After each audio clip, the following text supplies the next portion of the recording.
No भुनक्तु सह वीर्यं करवावहै तेजस्विनावधीतमस्तु मा विद्विषावहै। गुरुर्ब्रह्मा गुरुर्विष्णु गुरुर्देवो महेश्वरः गुरुः साक्षात् परब्रह्म तस्मै श्रीगुरवे नमः। ओम शांति शांति शांति। श्रीमद् भगवद गीता का 15वां अध्याय 15वें अध्याय का तीसरा श्लोक। ततः पदं तत्परिमार्गितव्यं यस्मिन् गता न निवर्तन्ति भूयः तमेव चाद्यं पुरुषं प्रपद्ये यतः प्रवृत्तिः प्रसृता पुराणी। कल हम लोग श्रवण कर रहे थे असंग शस्त्रेण दृढ़ेन छित्त्वा वैराग्य की अध्यात्म में बहुत आवश्यकता है और वैराग्य का मूल है विवेक। सही पता चल जाए सही और गलत क्या है। अच्छे और बुरे का बोध होते ही वो बोध वैराग्य में ले जाता है। राजा जनक की घटना, एक महान साधक जिज्ञासु पवित्र मन, उन्होंने एक स्वप्न देखा। हम उनके स्वप्न की चर्चा कर रहे थे। उन्होंने भिखारी होने का स्वप्न देखा और उनकी जागृति संदिग्ध हो गई। संदेह हमें बोध में ले जा सकता है। संशय हमारे जीवन में परमात्मा का मार्ग बन सकता है। संशय एक मन की विपरीत अवस्था, मन की एक ऐसी अवस्था है जिसमें किसी भी प्रकार का कोई निश्चय नहीं है। मन में एक अंतर्द्वंद्व, ये सत्य कि वो सत्य, क्या है, सत्य क्या है मालूम नहीं है, सत्य क्या है ये भी मालूम नहीं और सत्य क्या नहीं है ये भी मालूम नहीं। लेकिन पता तो जरूर है, कुछ है, लेकिन मन किंग कर्तव्य विमूढ़ हो जाए। जैसे अर्जुन का ये जो प्रश्न है, कार्पण्य दोषोपहत स्वभाव पृच्छामित्वाम धर्म सम्मूढ़ चेता यश्रे यह स्या निश्चितम बोहि तन्मे। आप कहो मेरे को, भगवान को अर्जुन कह रहे हैं, यत श्रेय, मेरे को नहीं मालूम श्रेय क्या है, मेरे जीवन का लक्ष्य क्या है मेरे को मालूम नहीं। यत श्रेय तत् माम शाधि, मेरे को उपदेश करो। ये अर्जुन के मन की एक संदिग्ध अवस्था है और राजा जनक के मन में भी एक संदेह ने जन्म लिया, संदेह, और वो संदेह खोज बन गया, उनके जीवन की खोज। संदेह के विषय में भगवान ने गीता जी में एक बात कही, संशयात्मा विनश्य। संशय करने वाला व्यक्ति नष्ट हो जाता है। भगवान ने संदेह को अच्छा नहीं माना है,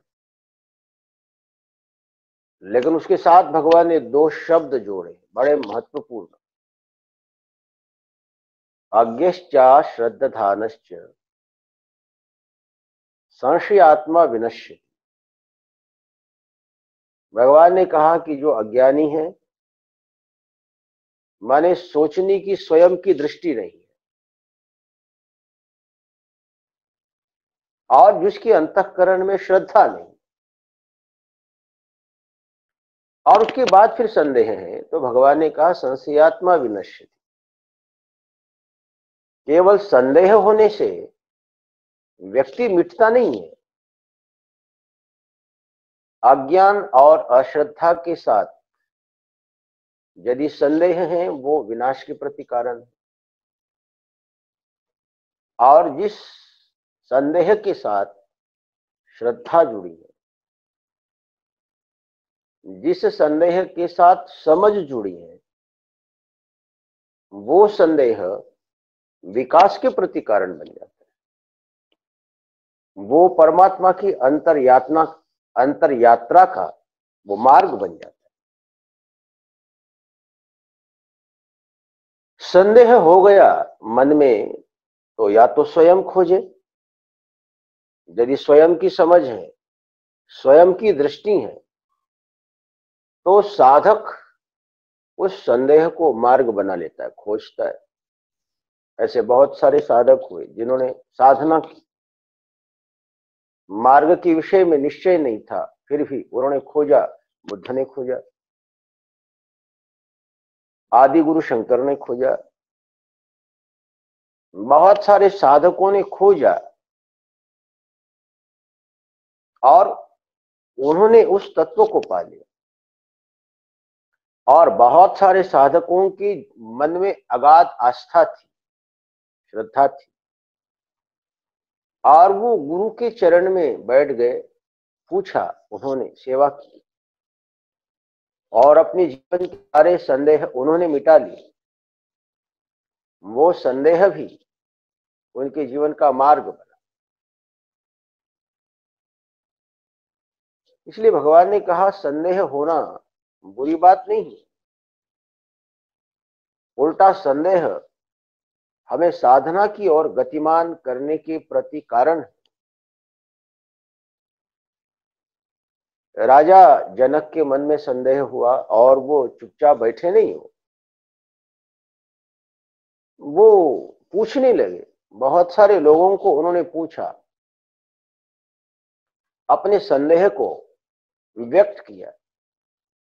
वो संदेह जिज्ञासा बन गई उनकी, वो संदेह परिप्रश्न बना,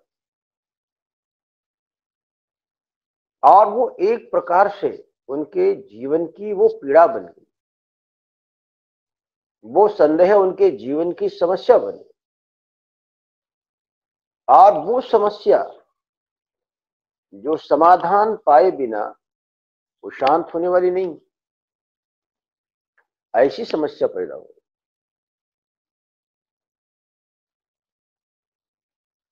और उन्हें गुरु मिले, अष्टावक्र।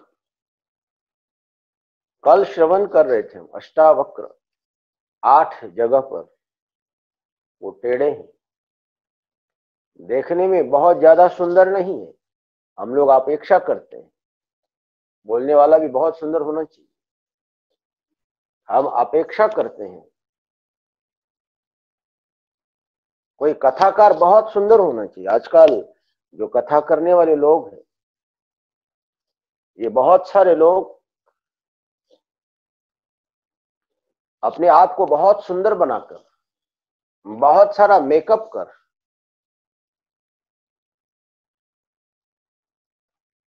वो व्यासपीठ पर आ जाते हैं, क्योंकि उन्हें अपने ज्ञान पर भरोसा नहीं है, अपने अनुभूति पर भरोसा नहीं है। इसीलिए वो बाह्य सौंदर्य, आकर्षण, विकर्षण, हाव भाव, बहुत कुछ बनाकर वो ज्ञान को प्रस्तुत करने की कोशिश करते हैं। लेकिन जो सच्चे साधक होते हैं, जो सच्चा ज्ञान है, वो आकृति में या बाह्य सौंदर्य में आबद्ध नहीं, और सच्चा साधक इस आकृतिगत सौंदर्य में पड़ता भी नहीं है। पूज्य महाराज श्री के पास कोई एक साधक आए और उन्होंने पूछा, महात्मा, आपके जीवन में कोई तत्वनिष्ठ महापुरुष है क्या? मैं दर्शन करना चाहता हूं, उनका सत्संग करना चाहता हूं। आश्चर्य की बात है, स्वयं साक्षात ब्रह्मनिष्ठ ब्रह्मज्ञानी महापुरुष उनके सामने, और उसके बाद भी वो व्यक्ति महाराज श्री को पूछ रहा है कि कोई ब्रह्मज्ञानी आपने देखा है जिसके मैं दर्शन करना चाहता हूं। यदि हमारी दृष्टि नहीं है ज्ञानी को पहचानने की, तो हम ज्ञानी को ही पूछ सकते हैं ज्ञानी का पता। हम पूछ सकते हैं कोई ज्ञानी आपने देखा है, भगवान को भी पूछ सकते हैं भगवान का पता। भगवान श्री कृष्ण जब थे तब बहुत से लोग थे, बहुसंख्यक लोग थे जो भगवान को वो नहीं जान सकते थे, और वो भगवान को ही भगवान का पता पूछ रहे थे। अवतार होने वाला है, आने वाला है, वो कब आए?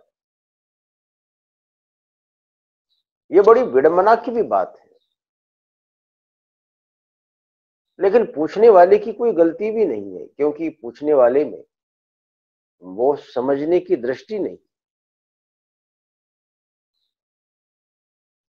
महाराज श्री ने ये नहीं बोला कि मैं ही तत्वनिष्ठ ब्रह्मज्ञानी पुरुष, कभी कभी बोलते भी थे।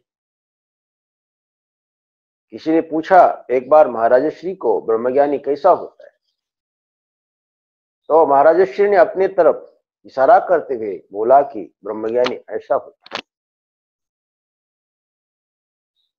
उनका इशारा शरीर के तरफ नहीं था,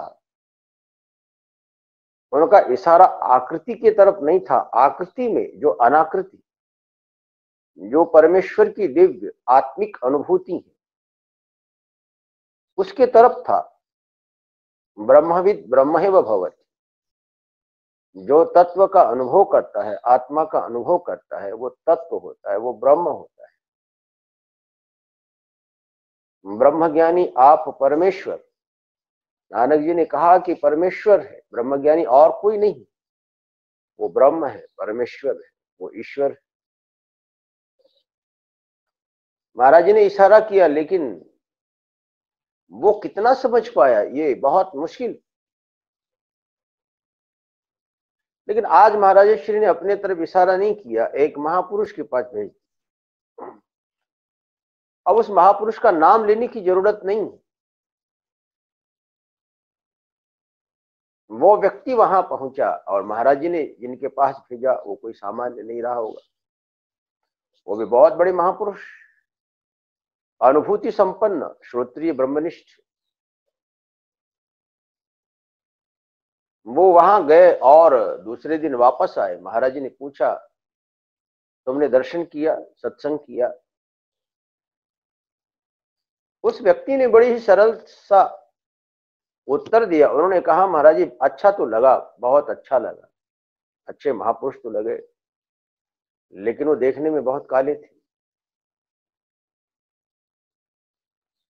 उन्होंने कहा बहुत अच्छे थे, लेकिन देखने में बहुत भद्दे थे।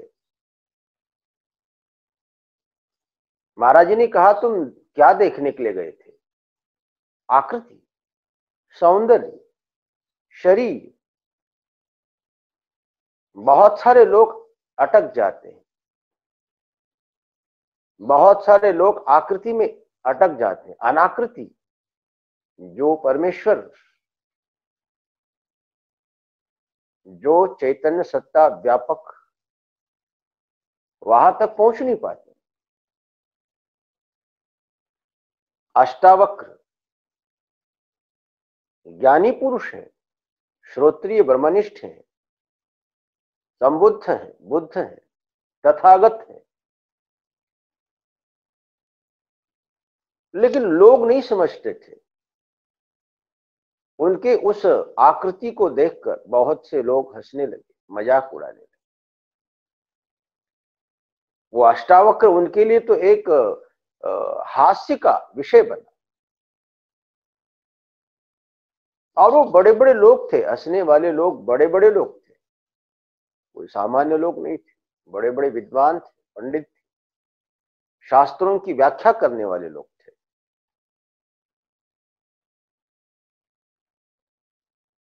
उनका वो मजाक श्रवण करने के बाद अष्टावक्र को बुरा नहीं लगा। वो अविचलित भाव में स्थिर रहे, आत्मसत्ता में वो स्थिर रहे, लेकिन उन्हें बहुत समझदारी की बात बोली। उन्होंने कहा कि मैं आया तो सभा में बहुत बड़े बड़े पंडित ज्ञानियों की सभा समझकर, लेकिन ये सभा आत्मज्ञानियों की मालूम नहीं पड़ती, ये सभा शरीर विज्ञानियों की मालूम पड़ती है, ये सभा चर्मकारों की मालूम पड़ती, क्योंकि इन्हें आकृति, हड्डी, मांस, चमड़ी की पहचान। जो अभी ये हंस रहे हैं, ये मेरी आत्मा को देखकर या शरीर को देखकर, आकृति को देखकर या आत्मा को देखकर, अनाकृतिक स्वभाव वाला। जब हम किसी से राग द्वेष करते हैं तो हम इस शरीर में बैठ के करते हैं, आत्मा में बैठकर नहीं करते।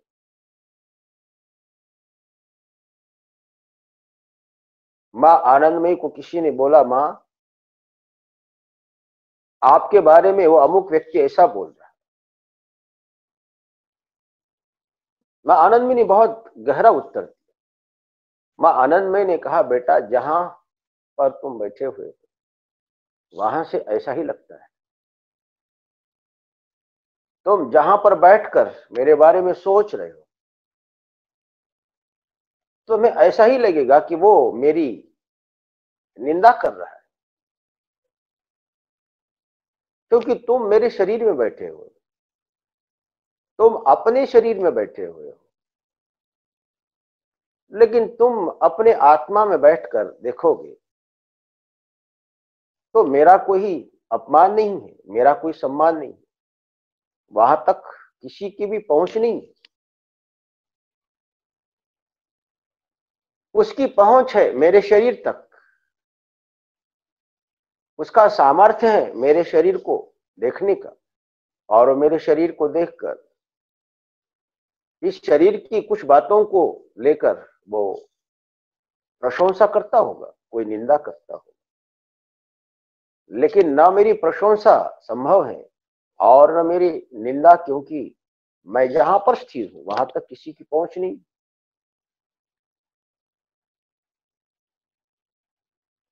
बहुत गहरी बात बोल रहे हैं अष्टावक्र, बहुत गहरी बात बोल रहे हैं। वो कह रहे हैं कि ये जो सभा है ये शरीर विज्ञानियों की है, ये चमड़ी के विशेषज्ञ मालूम पड़ते हैं। सब लोग हतप्रभ हो गए। बात तो सत्य, उन्होंने सत्य कही, बात सत्य कही, उन्होंने बात सत्य कही। वो जो पहचान है वो आकृति की है, वो वक्तव्य है वो आकृति का है। सब लोग समझ गए, लगता है कि कोई महापुरुष।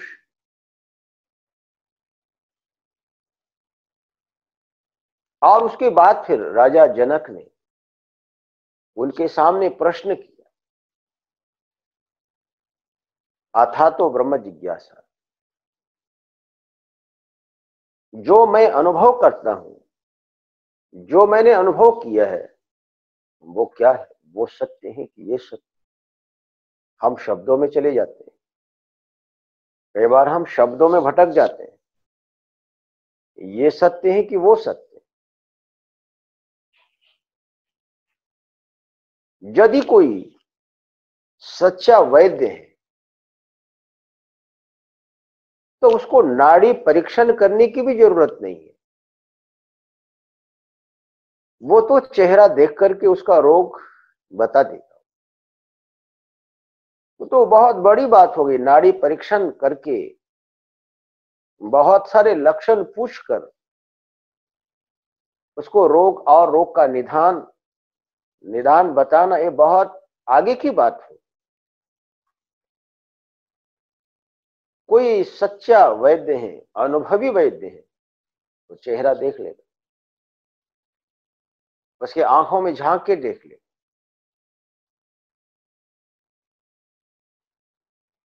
उसकी कांपती हुई वाणी को देख लेगा और वो जान लेगा इसको क्या है, कौन सा रोग। प्रश्न तो एक निमित्त है। मौनम गुरुस्तु व्याख्यानम,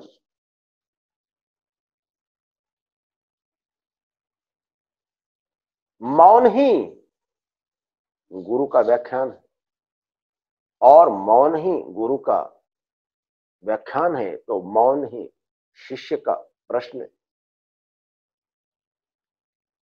मौन में व्याख्यान दे सकता है वो, शिष्य का मौन प्रश्न समझ सकता है, वो तो निमित्त है। उन्होंने पूछा ये सत्य कि वो सत्य, उनको पूछना था जो मैंने वो अनुभव किया भिखारी बनने का, वो सत्य या अभी मैं राजा बन के बैठा हूं, वो ये सत्य। वहां कोई संदेह नहीं है, अष्टावक्र अनुभूति संपन्न है, वो अंतःकरण में झांक के वो देख रहे हैं इस समय राजा जनक क्या अनुभव कर रहे हैं, इनकी अनुभूति का स्तर क्या है। और उन्होंने एक ही शब्द में समाधान दिया, समस्या का समाधान दिया। उन्होंने कहा राजन, न वो सत्य है और न ये सत्य, न वो सत्य है न ये सत्य है। न तुम राजा अपने आप को समझते हो ये सत्य है, और तुमने अनुभव किया भिखारी बनने का स्वप्न देखा, न वो सत्य। दोनों भी स्वप्न है, स्वप्न भी स्वप्न है और जागृति भी स्वप्न है। पहले संदेह था और वो संदेह बोध में बदल गया, उन्हें बोध हुआ ये भी स्वप्न है और वो भी स्वप्न है, सब स्वप्न है, सब स्वप्न। मिथ्यात्व का निश्चय हो जाए वो साधक के जीवन में चरम वैराग्य के प्रति कारण।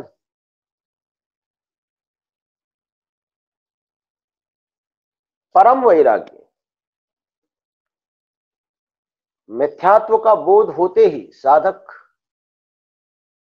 परम वैराग्य में प्रवेश कर जाता है। इसको ज्ञान गर्भ वैराग्य बोला है। दो प्रकार का वैराग्य होता है, एक नैर्वेद्य और दूसरा ज्ञान गर्भ वैराग्य।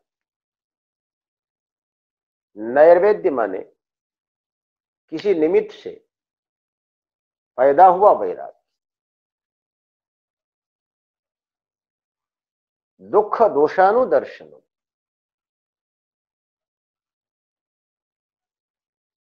दुख हुआ, संसार में कोई बहुत बड़ी पीड़ा हुई, कहीं अपमान मिला, जो चाहते थे वो नहीं हुआ, कहीं से चोट लगी,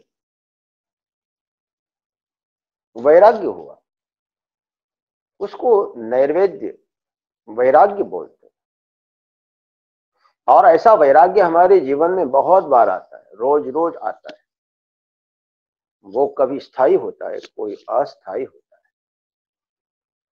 बहुत बार लगता है कि ये व्यर्थ है, बहुत बार लगता है संसार की बहुत सारी क्रियाएं, बहुत सारी भोग विलासिता की क्रियाएं व्यर्थ है ऐसी मालूम पड़ती, लेकिन वो स्थायी नहीं रह पाती। भोजन करने के बाद भी भोजन से वैराग्य हो जाता है। आदमी बोलता है बस बस बहुत हो गया, अब नहीं खाना, अब नहीं खाना। और कई बार आदमी ये भी सोचता है कि अब हम कभी भी नहीं खाएंगे, वो ये भी सोचता है कि अब हम कभी नहीं खाएंगे। लेकिन जैसे ही भूख लगती है, जैसे ही भोजन सामने आता है और वो जो प्रतिज्ञा उन्होंने की थी कि मैं नहीं खाऊंगा, वो पुनः खाना शुरू कर देता है। भोग के बारे में भी बहुत बार व्यक्ति प्रतिज्ञा करता है कि अब ये चीज नहीं करें, बहुत वहां पर भी वैराग्य हो जाता है। और वो जिस समय होता है वो वास्तविक जैसा होता है, वो बिल्कुल वैराग्य होता है। लेकिन वो वैराग्य पुनः आसक्ति में बदल जाता है, और कोई थोड़ा ज्यादा समय तक रहता है, कोई थोड़ा कम समय तक रहता है। कई बार ये वैराग्य भी स्थायी में बदल जाता है। राजा भर्तृहरि को वैराग्य हुआ पत्नी की बेवफाई देखकर, उनको वैराग्य हुआ, और वो भी नैवेद्य था, लेकिन उस वैराग्य को उन्होंने स्थायी वैराग्य में बदल दिया। तुलसीदास जी महाराज को भी वैराग्य हुआ था। वो वैराग्य भी कोई परमात्मा को पाने के लिए नहीं हुआ था, कोई परमात्मा के आकर्षण से भी नहीं हुआ था। उन्हें चोट लगी, पत्नी ने कहा तुम्हारा मेरे प्रति जो पागलपन, इतना पागलपन, तुम थोड़े समय के लिए भी बिना मिले नहीं रह सकते। छी, ऐसे आसक्ति को, ऐसे प्रेम को, ऐसा प्रेम यदि आपने राम से किया होता, परमात्मा से किया होता, तो अभी तक आपको परमात्मा मिल चुके हो। जब उन्होंने सुना और अहंकार को चोट लगी,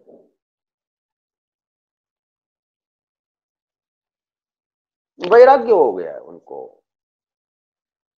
ऐसे बहुत बार हमारे घर में भी हमारी पत्नियां बोलती हैं, बहुत बार बोलती, लेकिन हमें वैराग्य नहीं हो पाता। बहुत बार बहुत कुछ हम श्रवण करते हैं। कई बार हमारे बच्चे भी हमको बोलते हैं कि पापा तुम समझ नहीं पा रहे, तुम बेवकूफ हो। लेकिन वैराग्य नहीं हो पाता है। कभी होता है, लेकिन वो बहुत अस्थायी। जैसे विषय आ जाते हैं तो वैराग्य विदा हो जाता है। एक बड़ा सुंदर दृष्टांत है। एक कोई राजा थे, राजा के मंत्रियों को अक्सर राजा चिढ़ाया करते थे, उनके काम वगैरह को देखकर। वो अक्सर बोलते कि तुम्हारे कामों को देख करके मेरे को शर्म आती, तुम्हारे अनुशासन को देखकर शर्म आती, तुम सही ढंग से काम नहीं करते हो, ध्यान से काम नहीं करते हो, तुमसे अच्छी तो मेरी बिल्ली है। वो अपने बिल्ली की प्रशंसा करते थे राजा। उनके पास एक बिल्ली थी और वो बड़ी अनुशासित थी। जब भी राजा रात्रि के समय कोई काम करते, अपना दिया उस बिल्ली के सिर के ऊपर रखते। बड़े मजेदार थे वो राजा, शौक था उनका। और वो दिया उस बिल्ली के सिर पर रहता, राजा अपने हस्ताक्षर करते, मोहरे लगाते, बहुत कुछ काम करते।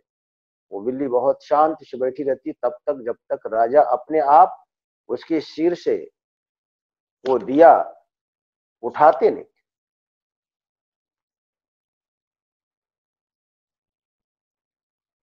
मंत्रियों के बीच में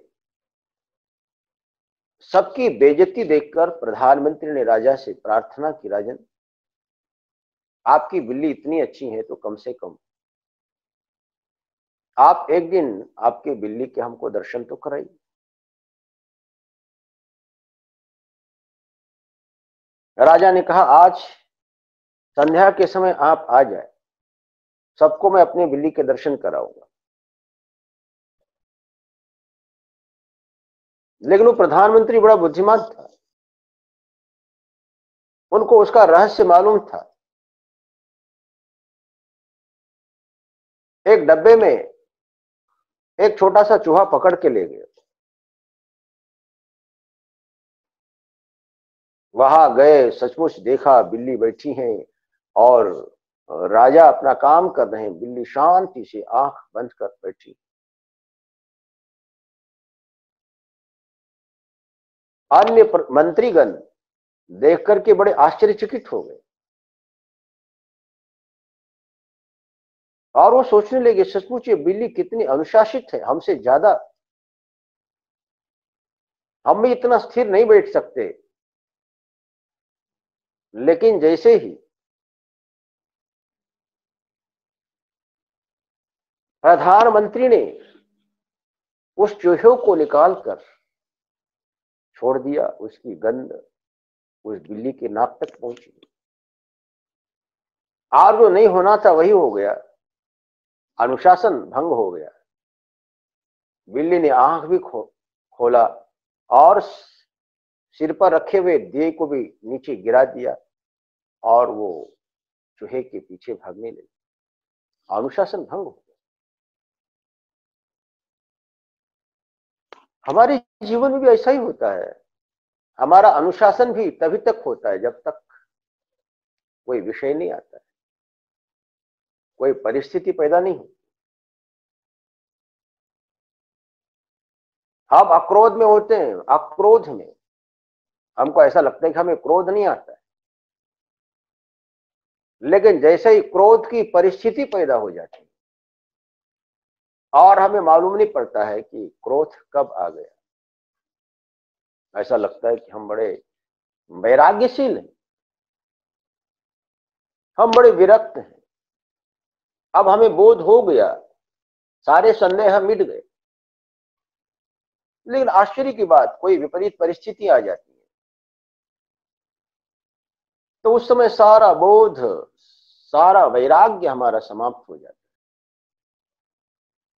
इसलिए स्थायी वैराग्य होना बहुत जरूरी है। नैर्वेद्य वैराग्य निमित्त से पैदा होता है,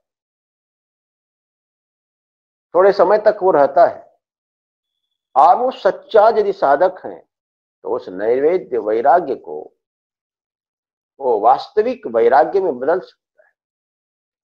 ऐसे बहुत सारे साधकों के जीवन में दुख दोषानुदर्शनम वैराग्य हुआ और उन्होंने उस वैराग्य को वास्तविक बोध में बदल। और दूसरा जो वैराग्य है वो है ज्ञान गर्भ। ज्ञान गर्भ माने ज्ञान से वैराग्य हुआ, मालूम पड़ा ये संसार सत्य नहीं है, सत्य तो परमेश्वर है, सत्य तो आत्म तत्व है। सत्संग से मालूम पड़ा, गुरु की कृपा से मालूम पड़ा, धर्म के अनुष्ठान से मालूम पड़ा। तावत कर्माणि कुर्वीत यावत न निर्विदेत। निर्विद वैराग्य जब तक न हो तब तक कर्म करते जाए। कर्म करते करते करते करते अंतःकरण निर्मल हो गया। गुरु की सेवा करते करते अंतःकरण निर्मल हो, सत्संग का श्रवण करते करते अंतःकरण निर्मल, और उस निर्मल अंतःकरण में बोध हुआ, सही बोध हुआ, सत्य का बोध हुआ। और वो सत्य का बोध यही है, आत्मा सत्य और आत्मातिरिक्त सभी अनित्य है, परिवर्तनशील है, विनाशी है, अश्वत्थ है। अश्वत्थ माने जिसका कल तक भी अस्तित्व रहेगा कि नहीं इसका भरोसा नहीं, ऐसा बोध हो। ये कोई परिस्थिति से नहीं है। आदि गुरु शंकराचार्य को बोध हुआ 8 वर्ष की उम्र में, 8 वर्ष की उम्र में बोध हुआ। उनको कौन सा दुख था, कौन सी परिस्थिति थी?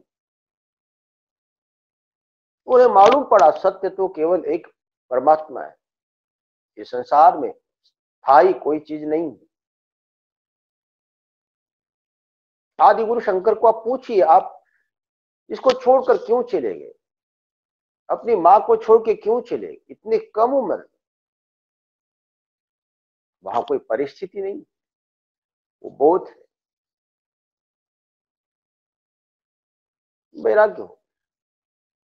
सुखदेव जी महाराज जी को 12 वर्ष की उम्र में वैराग्य हो। सुखदेव जी महाराज मां के पेट में 12 वर्ष तक रहे, ये कहानी है। वो 12 वर्ष तक मां के पेट में रहे। ये कहानी है, जब तक वैराग्य हमें नहीं होता है तब तक हम मां के पेट में ही होते हैं। वास्तविक जन्म हमारा उसी दिन होता है जिस दिन हमको वैराग्य होता है। आध्यात्मिक पुरुष का जन्म आसक्ति नहीं, वैराग्य। साधक का जन्म वैराग्य, वैराग्य के गर्भ से साधक पैदा होता है। 12 वर्ष की उम्र में उनको वैराग्य हो गया, पैदा हुए 12 वर्ष की उम्र में वैराग्य हुआ, और वही उनकी उम्र बोली गई, 12 वर्ष तक मां के पेट में रहे।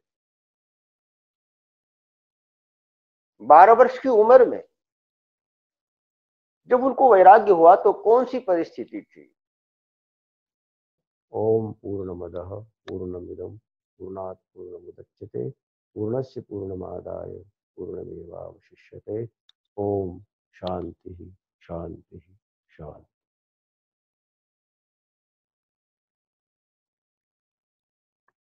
हरि ओम।